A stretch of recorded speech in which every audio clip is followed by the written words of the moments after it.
शुरू अल्लाह सुब्हानहू व तआला के नाम से जो बड़ा ही मेहरबान निहायत रहम करने वाला है। मैं हूँ जुनैद अली गोंदल और आप सबके सामने आज फंडामेंटल्स ऑफ नर्सिंग का टॉपिक लेकर आया हूँ।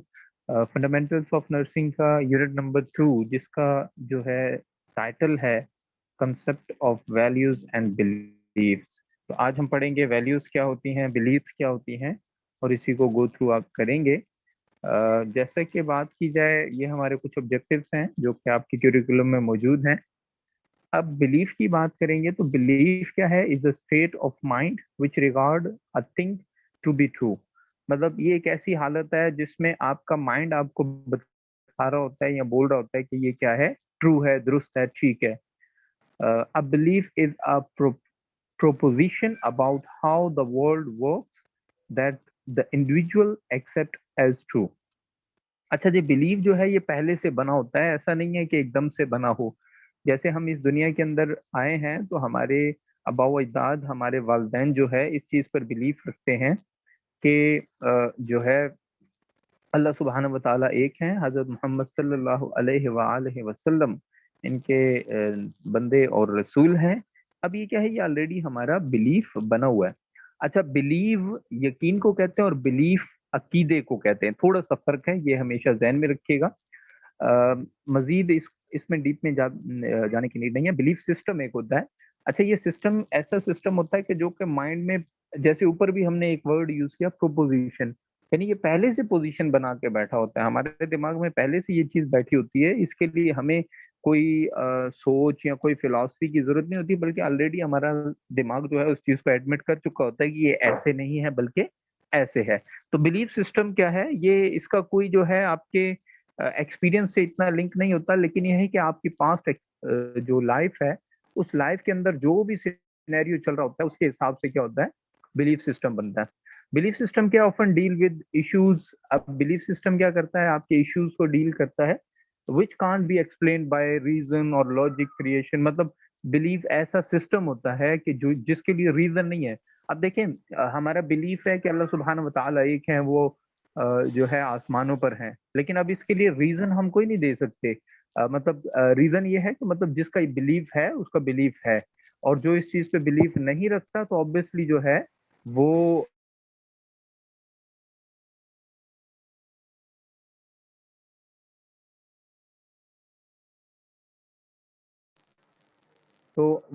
जो इस चीज का मतलब रीजन नहीं दे पाता, तो वो हम उसको जो है आउट ऑफ बिलीफ कह सकते हैं, यानी हमारे यकीदे से, यकीन से जो है वो हट कर है। तो इसके लिए कोई भी ऐसी चीज जो है वो लॉजिकल या रीजनल नहीं होती। जैसे हमारा बिलीफ है कि अल्लाह एक है, इसी तरह हिंदुओं का बिलीफ है कि अल्लाह बहुत सारे हैं। अब वो अपनी रीजन बयान करते हैं, मतलब अपनी लॉजिक बनाई होती है उन्होंने। हमारे पास जो है कुरान की सूरत में लोहे महफूज है, हम उसको जो है डिफेंड करने के लिए फ्रंट पर लाते हैं। ठीक है जी। तो ये एक ऐसा सिस्टम है जो पहले से जो है आपके ज़हन में बना होता है। अच्छा जी, बिलीफ क्या है? एक चीज़ होती है कमेंडेटरी और एक चीज़ होती है एक्सटेंशनलिज्म। अच्छा जी, कमेंडेटरी क्या है? I am believe I am good writer. और मतलब 2 किस्म के बिलीव वो बात कर रहा है कि मतलब मैं जो हूँ, मैं जैसा हूँ, मैं जिस तरह का हूँ, ये मेरा बिलीफ है। और मतलब ये है कि दुनिया के अंदर 7 आसमान हैं, दुनिया में एक अल्लाह सुब्हानहू व तआला है, दुनिया के अंदर जो है चरिंद-परिंद अल्लाह की मखलूक है। इस किस्म के बिलीफ को, जो कि नेचर से रिलेटेड हो, जो कि आपकी पर्सनैलिटी से रिलेट ना करे, उस बिलीफ को नाम दिया जाता है एक्सटेंशनलिज्म। और ऐसा बिलीफ जो कि आपकी पर्सनल हो, मतलब मेरा ये यकीन है कि मैं ये जंप लगा सकता हूँ, मेरा ये यकीन है कि मैं पेंटिंग बना सकता हूँ, मेरा ये यकीन है कि मैं जो है ये टेस्ट को अच्छे से क्वालिफाई कर सकता हूँ। अब मेरा जो यकीन है वो क्या कहलाता है? कमेंडेटरी बिलीफ कहलाता है। और मेरा जो यकीन अल्लाह पे है, अल्लाह की बनाई हुई ज़मीं पे है, अल्लाह की बनाई हुई मखलूक पे है, अल्लाह की बनाई हुई चीज़ों पर, वो क्या है? एक्सटेंशनलिज्म कहलाता है। अब हमारे पास बिलीफ फर्दर अगर जाएँ, जैसे मैंने पहले बयान किया, एक चीज़ है मोनोथीसिस और एक चीज़ है पॉलीथीसिस या पॉलीथीज़्म। अच्छा जी, मोनोथीसिस, मोनो का मतलब होता है मोनो, जैसे हमने लास्ट भी बात की कि मोनोसेफराइड, मोनो का मतलब होता है वन। मोनोथीसिस यानी एक अल्लाह पर बिलीव करना क्या कहलाता है? मोनोथीज़्म कहलाता है, मोनोथीसिस कहलाता है। इसी तरह पॉलीथीज़्म या पॉलीथीसिस का मतलब ये होता है कि 2 या 2 से ज़्यादा, यानी एक से ज़्यादा अल्लाह को, खुदा को, जैसे भगवान की सूरत में हिंदू इनको जो है फॉलो करते हैं। तो ये पॉलीथीज्म क्या है, मतलब दो या दो से ज्यादा जो अल्लाह है या खुदा है, उनको क्या करना, उनकी इबादत करना, उनको फॉलो करना। और एथिज्म क्या कहलाता है, मतलब आप यही समझे कि जैसे अस्थमा होता है तो ए का मतलब एब्सेंस होता है, तो एथेस्टिक क्या कहलाता है, एथिज्म जिसे कह लें कि कुछ लोग दुनिया के अंदर ऐसे भी मौजूद हैं जिनका ये कंसेप्ट है कि खुदा तो मतलब खुदा कुछ नहीं है, आखिरत कुछ नहीं होती, यही दुनिया है और इसी दुनिया में सब कुछ होना है। तो एथेस्टिक का मतलब यहाँ पर ये है कि किसी भी खुदा को ना मानने वाले, यानी उनके अपने जो है वो मतलब ये है कि अपनी एक इमेजिनरी लाइफ होती है, और वो यही कहते हैं कि ये जो लाइफ है यही लाइफ सब कुछ है, इसके बाद ना आगे कुछ है ना कुछ होगा, बस आप मर गए तो खत्म दुनिया। तो वो क्या कहलाता है, एथिस्ट कहलाता है। तो पॉलीथीस्ट, मोनोथीस्ट और एथिस्ट ये क्या है, बिलीव्स हैं। वैल्यूज की बात करते हैं हम, हमारा जो आज का टॉपिक है वो बिलीव्स एंड वैल्यूज के ऊपर है। तो वैल्यू की बात करें तो they are also believe and are defined as the belief about what is desirable और good and what is undesirable और बैड। अच्छा जी, मतलब हम आम अल्फाज में बात करते हैं कि तुम्हें तो इस चीज की वैल्यू का पता ही नहीं है। वैल्यू का मतलब यहाँ पर देखें, ये यही बात कर रहा है कि तुम्हें इस चीज की डिमांड का, इस चीज की डिजायर का, इस चीज की हकीकत का तुम्हें नहीं मालूम, इसलिए क्या है ये वैल्यू में आता है। मतलब एक लैपटॉप है जो मेरे पास मौजूद है, तो मुझे, मैं इतने दिनों से उस लैपटॉप को चला रहा हूँ, तो शायद मेरी मेरे पास उस लैपटॉप की इतनी वैल्यू ना हो जितनी के किसी एक ऐसे बंदे के पास हो जिसके पास लैपटॉप है ही नहीं। तो क्या है, ये जो चीज है ये बिलीफ के ऊपर वर्थ रखनी है, बिलीफ के ऊपर जो है डिजायरेबिलिटी और अनडिजायरेबिलिटी। जैसे हमारा बिलीव है, बिलीफ के अंदर बहुत सी चीजें, हमारे पास एक ही किस्म का गोश्त है वो हमारे लिए वैल्यूएबल है, और उसी तरह का गोश्त है वो नॉन वैल्यूएबल है। इसी तरह आप हिंदुइज्म में चले जाएं, उसी गोश्त को जो है नॉन डिजायरेबल या जो है नॉन वैल्यूएबल दिया जाता है। तो मतलब ये हर बिलीफ के अंदर डिफरेंट चीजें हैं। मतलब आप नमाज को पढ़ते हो, आप नमाज को वैल्यू देते हो। आप क्यों वैल्यू देते हो, क्योंकि आप इस चीज को डिजायर करते हो, आप इस चीज को जरूरी समझते हो, जिसकी वजह से आप उसको वैल्यू देते हो और नमाज को अदा करते हो। Value are ideals that guides और क्वालिफाई यू। वैल्यू वो इंपॉर्टेंट चीजें होती हैं, आइडियल्स होती हैं जो आपको गाइड करती हैं, योर पर्सनल कंडक्ट्स, आपकी पर्सनल लाइफ को, and with others, and involvement in your career like morals they are. अच्छा, मॉरल्स क्या होता है, मैन इज मॉर्टल का वर्ड यूज होता है। मॉरल्स का यहाँ पर मतलब ये कि कंक्लूजन, रिजल्ट, इस किस्म के मीनिंग में आता है। तो हमें ये चीज समझ में आई कि बिलीफ, अगर मैं बात करूं तो बिलीफ ऐसे आपके पास माइंड सेट्स हैं किसी भी चीज के लिए जो कि ट्रू होती है आपके हिसाब से। और वैल्यूज क्या होती हैं, ये वो बिलीफ होते हैं जो आपके लिए डिजायरेबल या अनडिजायरेबल होते हैं, यानी आपको, आप या उसे पसंद करते हो या उसे नापसंद करते हो। अगर पसंद करते हो तो आपकी, मतलब देखो वैल्यू का मतलब पसंद करना ही को ज्यादातर हम कंसेप्ट में लेते हैं, लेकिन यह है कि जिस चीज को हम पसंद नहीं करते उस चीज को साइड पर करना भी वैल्यू ही कहलाता है, कि उस चीज की वैल्यू नहीं है। एक चीज की वैल्यू है और एक चीज की वैल्यू नहीं है। तो वैल्यूज का मतलब भी फिर यहाँ पर ये होता है कि जो आप डिजायर करते हैं उसको क्या करना, फॉलो करना, जो नॉन डिजायर करते हैं उसको क्या करना, जो है साइड पर करना या सेपरेट पर करना। अच्छा जी, वैल्यूज की डिफरेंट टाइप्स बता रहा है। जैसे जो है हमने बिलीफ की टाइप्स पढ़ी, इसी तरह वैल्यूज की डिफरेंट टाइप्स है। रिलीजियस वैल्यू है, पर्सनल वैल्यू है, कल्चरल वैल्यू है, ह्यूमैनिस्टिक वैल्यू है, ऑप्टिमिस्टिक वैल्यू है। अच्छा, रिलीजियस वैल्यू आप समझ गए होंगे कि मजहबी तौर पर जिन चीजों को आप परफॉर्म कर रहे हैं वो रिलीजियस वैल्यू है। पर्सनल वैल्यू क्या है, मैं जॉब पर जा रहा हूँ, मेरे अच्छे ड्रेस होना चाहिए, जो है मैं साफ सुथरा दिखाई देना चाहिए, मेरे पास जो है एक लग्जरी लाइफ होनी चाहिए। अच्छा, कल्चरल वैल्यू क्या है, हमारी सोसाइटी में मेरा मॉरल होना चाहिए, सोसाइटी में मेरा बैकग्राउंड होना चाहिए अच्छा, सोसाइटी के अंदर जो है मतलब मेरे ये कल्चर फॉलो करना है मुझे, कि मेरा फादर जो है वो फर्ज करें बड़े थे, गांव के बड़े वडेरे थे, या शहर के जो है काउंसलर थे, या जो भी कह लें। तो अब मुझे क्या करना, उन्हीं की गद्दी नशीनी करनी है, उन्हीं के नक्शे कदम को फॉलो करना है। ह्यूमनिस्टिक वैल्यू, इंसानियत की जो है इम्पोर्टेंस, इंसानियत को वैल्यू देना। मिसाल के तौर पे एक इंसान को दूसरे इंसान से जिस तरह बर्ताव करना है उसका ख्याल रखना है। जो डेमोक्रेटिक है, मतलब डेमोक्रेसी जिसे हम जमहूरियत कहते हैं, मोटिवेशनल वैल्यू, तो मतलब ये डिफरेंट टाइप्स की वैल्यूज हैं।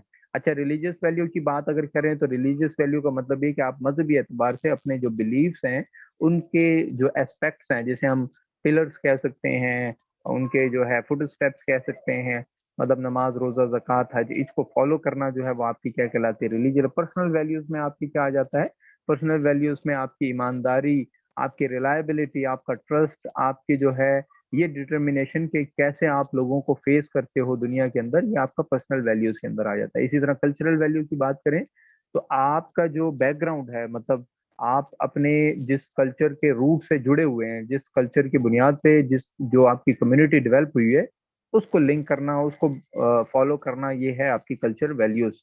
और ह्यूमनिस्टिक वैल्यूज का मतलब यहाँ पर ये है कि ह्यूमनिस्टिक मीन्स इंसानियत, या जो है इंसानियत से हमदर्दी, इंसानियत की, तो लोगों को अच्छे से ट्रीट करना with respect and dignity, respect सब लोगों की करना। इसी तरह जो है वैल्यू, हर बंदे को जो है वैल्यू देना, इंपॉर्टेंस देना, तो ये ह्यूमनिस्टिक मीन्स इंसानियत। ऑप्टिमिस्टिक का वैसे जो मतलब लिया जाता है वो जो है उम्मीद को कहा जाता है। तो यहाँ पर ऑप्टिमिज्म जो है, जैसे हम पुर उम्मीद का लफ्ज भी कह सकते हैं। अच्छा जी, the post that people are basically good, मतलब ये क्या क्या डिस्प्ले करता है आपकी वैल्यू को, कि लोग यहाँ पर अच्छे हैं, बेसिकली उनका बैकग्राउंड अच्छा है, progress is possible and desirable. इन लोगों के अंदर या इस चीज के अंदर, जिस बंदे के अंदर ऑप्टिमिस्टिक वैल्यू हो। लेकिन जी, ऑप्टिमिस्टिक का मतलब ये है कि कोई भी मसला आ जाए, रास्ते में तकलीफ आ जाए, आपने कॉलेज जाना है, कॉलेज जाते हुए रास्ते में जो है ट्रैफिक जैम होगा, रास्ते में जो है आपकी बाइक पंचर हो गई होगी, या रास्ते में जो है कोई जो है और मामला पेश आ गया होगा, लेकिन आप क्या करें, आपकी बिलीव है कोई मसला नहीं, ये तो पार्ट ऑफ लाइफ है, और ये होता रहता है, और ऐसा कोई मसले की बात नहीं है, तो इन चीजों को हम नाम देते हैं optimistic, optimism values. Democratic values यानी डेमोक्रेसी जिसे हम कहते हैं आमतौर पर, तो डेमोक्रेटिक वैल्यूज भी जो है आपकी पार्ट ऑफ लाइफ होती हैं, कि आप चीजों को फॉलो करते हो, लॉ एंड पॉलिसीज को, रूल्स एंड रेगुलेशन को फॉलो करते हो। मोटिवेशनल वैल्यूज ऐसी वैल्यूज होती हैं जो आपको मोटिवेट कर रही होती हैं, कि आपने जो है अपने लाइफस्टाइल को, अपने जो है सराउंडिंग्स को किस तरह जो है लेकर चलना है। अब मोटिवेशनल वैल्यूज के अंदर मजीद क्या हो सकता है, कि आपका टारगेट है, आपने उस टारगेट को सेट करना है, अचीवमेंट है, हैंडोनिज्म है। अच्छा, अचीवमेंट का मतलब तो सिंपल में ये समझ में आ गया कि किसी भी चीज को अचीव करने के लिए जो आप अपने आप को, हाँ तुम कर सकते हो, तुमसे हो जाएगा, तुम में स्ट्रेंथ है, तुम में एबिलिटी है। अच्छा, हेडोनिज्म क्या मतलब क्या है, मतलब आप जो भी काम करें वो खुशी से करें, प्लेजर से करें, सेंशियस ग्रेटिफिकेशन से करें, मतलब डेडिकेशन के साथ करें। ऐसा नहीं कि मतलब बाय हार्ट नहीं करें और डिस्प्ले के लिए, यानी दिखावे के लिए कर लें। स्टिमुलेशन का मतलब ये है कि किसी भी काम को, सिंपल ये कहूंगा कि जैसे ही हम खाना देखते हैं तो हमारे मुंह से सलाइवा प्रोड्यूस हो जाता है, यानी हमें ये फील होता है कि भूख लग रही है। तो कोई भी काम जब आपको नजर आए मोटिवेशनल वैल्यूज के अंदर, स्टिमुलेशन का मतलब यहाँ पर ये, कोई भी काम आपको नजर आए तो आपका दिल करे कि इस काम को करना है। लेट्स सपोज आप किसी ऑफिस में हैं और ऑफिस के अंदर कोई फाइल्स पड़ी है, तो फाइल्स जैसे ही देखो तो आपको ये समझ में आ जाए कि मुझे फाइल्स करनी है। सेल्फ डायरेक्शन की बात यह है कि मतलब एक इंसान जो है खुद मतलब चीजों को समझने की कोशिश करता है, उसको डायरेक्शन देने की कोशिश करता है, और उसको फॉलो करने की कोशिश करता है। पावर का मतलब यहाँ पर ये कि आप यही समझें कि एक इंसान है, उसके पास अथॉरिटी है, वो ऑफिस का जो है बड़ा है, और ऑफिस का इंचार्ज है। अब वो क्या है, उसके पास एक पावर है, सिग्नेचर की पावर कह लें, उसके पास राइट्स की पावर कह लें। तो उस पावर को यूज करते हुए वो क्या करेगा, अपने जो है जो भी उसकी एक्टिविटीज हैं या एक्शंस हैं, उसको फॉलो करने की कोशिश करेगा या फॉलो करेगा। अच्छा जी, रिचुअल्स क्या है, रिचुअल्स कुछ फॉर्मल जो है हमारे पास डिटरमाइंड एक सिंबॉलिक एक्शंस होते हैं जो हमें परफॉर्म करने पड़ते हैं। ये एक्शन कैसे हो सकते हैं, मतलब आपको जैसे नजर आ रहा है कि मतलब ये जो है पिक्चर में आपको जैसे डिस्प्ले किया गया है, कि लेट्स सपोज उनका कोई एक पैसेज है और वहां से गुजरते हैं, और गुजरने के बाद ये जो एक्शन है जो आपको दिखाई दे रहा है, इस एक्शन करने से उनका एक माइंड सेट बना होता है कि एक्शन करने से क्या होगा, कि मैं जो है मेरी जो बॉडी है वो क्या हो जाएगी, क्लीन हो जाएगी, पाक हो जाएगी, इस किस्म के कुछ माइंड मैप ले लें। या आप जो है मुस्लिम्स कल्चर में ले लें कि मुस्लिम्स कल्चर में क्या होता है कि जब वो हज परफॉर्म करते हैं तो उनका माइंडसेट ये है कि वहां पर जब शैतान को कंकरियां मारी जाती हैं, तो शैतान को कंकरियां मारने का एक फॉर्मल प्रोसेस है कि मतलब वो सुन्नत के तौर पे हम इस्तेमाल करते हैं, जिसका मतलब ये है कि शैतान को ये रियलाइज करवाना है कि उसने जो है हमारे जो है मतलब जब सुन्नत इब्राहिमी हो रही तो एक बहुत बड़ा कंसेप्ट है। तो रिचुअल्स मतलब ये वो एक्शंस हैं जो फॉर्मल होते हैं, मतलब सिंबॉलिक होते हैं, और ये एक्शन इसलिए परफॉर्म किए जाते हैं ताकि जो एक एसओपी कह लें, जो एक साइकोलॉजी कह लें, वो फॉलो होती रहे। फिर उसके बाद है बिहेवियर। बिहेवियर क्या होता है? बिहेवियर बेसिकली ये वो आपके पास कंसेप्ट हैं, ये वो आपके आपकी जो है पर्सनल एक्टिविटीज हैं जो आप किसी भी इंडिविजुअल को डिस्प्ले करवाते हैं for the sake of your personal values. कि मतलब आप जो है, मतलब मैं अब ये बात करूंगा कि मेरा ये बिलीव है कि मुझे जो है 5 टाइम इन अ डे नमाज पढ़नी है, अदा करनी है। अब मेरा बिहेवियर ऐसा नहीं होगा कि नमाज पढ़ने के बाद मैं जो है एब्यूजिव लैंग्वेज भी यूज करूंगा, और मैं जो है मतलब नमाज जो है, जैसे हम कहते हैं कि नमाज हमें बुराई और बेहयाई से रोकती है, तो मेरा फिर वो बिलीफ के साथ साथ, उस एक्शन के साथ साथ मेरा बिहेव भी चेंज होना चाहिए।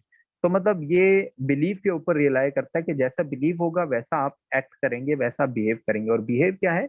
ये डिस्प्लेसमेंट है, ये डिस्प्ले है आपका, आपकी एक्टिविटीज का, आपके एक्शंस का, कि आप जो चीज के ऊपर बिलीफ रख रहे हो उसके ऊपर एक्ट करना जो है वो आपका बिहेवियर है। और इस बिहेवियर से क्या होता है? दूसरे लोगों पर इम्पैक्ट पड़ता है, दूसरे लोगों पर इसकी जो है अ, मतलब इफेक्ट होता है। इसी तरह आगे चलते हैं, और प्रोफेशनल वैल्यूज फॉर नर्स की बात करें तो हमें कैसा होना चाहिए, हमें हमारी क्या वैल्यू होनी चाहिए? डू यू थिंक कि एक पेशेंट है और वो क्राई कर रहा है, और he is crying for pain, and he want any medical professional, doctor और anybody, so we have to behave like stay calm, don't make noise, don't shout, and I will come later. For sure we are not suppose to do this. Value हमारी ये होनी चाहिए कि nursing care या patient care. तो जब patient care हमारी value है, नर्सिंग केयर हमारी वैल्यू है, तो फिर हमें क्या करना चाहिए? उस पेशेंट केयर और नर्सिंग केयर के ही ऊपर फोकस करना चाहिए, यानी हमें उसको वैल्यू देनी चाहिए, उसको वर्थ देनी चाहिए। तो बीइंग अ नर्स हमारा ये रोल होना चाहिए कि हम क्या करें, उसकी बात को वर्थ दें, उसकी बात को वैल्यू दें, और उसकी बात को इम्पोर्टेंस दें, और उसकी बात को माने। और उसकी बात को ना सिर्फ माने बल्कि उसकी बात को जो है आप ये कह सकते हैं कि उसकी बात को जो है फॉलो भी करें। तो मतलब उसकी नीड क्या है, उसकी रिक्वायरमेंट क्या है। तो इन शॉर्ट ये है कि बीइंग अ नर्स हमारे बहुत सारे रोल होते हैं। मतलब हम पेशेंट को सुने, अपने पार्टनर के साथ अच्छा जो है रिलेशन रखें। एक हमने रोल ऑफ नर्स में पढ़ा था कोलैबोरेशन। तो कोलैबोरेशन का मतलब ये होता है कि टीम वर्क के साथ काम करें। पेशेंट्स के साथ जो है हम क्या करें, पेशेंट सेंटर्ड होना चाहिए। मतलब पेशेंट सेंटर्ड का मतलब ये है कि हम पेशेंट केयर के लिए गए हैं, और वहां पर अगर हम अपनी कोई पर्सनल काम कर रहे हैं या अपनी जो है कोई और फिलॉसफी यूज कर रहे हैं या पेशेंट के ऊपर फोकस नहीं कर रहे, तो ये अच्छी चीज नहीं है। हमारा वैल्यू या हमारे बिहेव क्या होना चाहिए? पेशेंट सेंटर्ड होना चाहिए, मल्टी डिसिप्लिनरी होना चाहिए, टीम वर्क होना चाहिए, और चैलेंजिंग होना चाहिए for other team members, safety focus होना चाहिए। मतलब ये सारी चीजें वैल्यूज में आती हैं।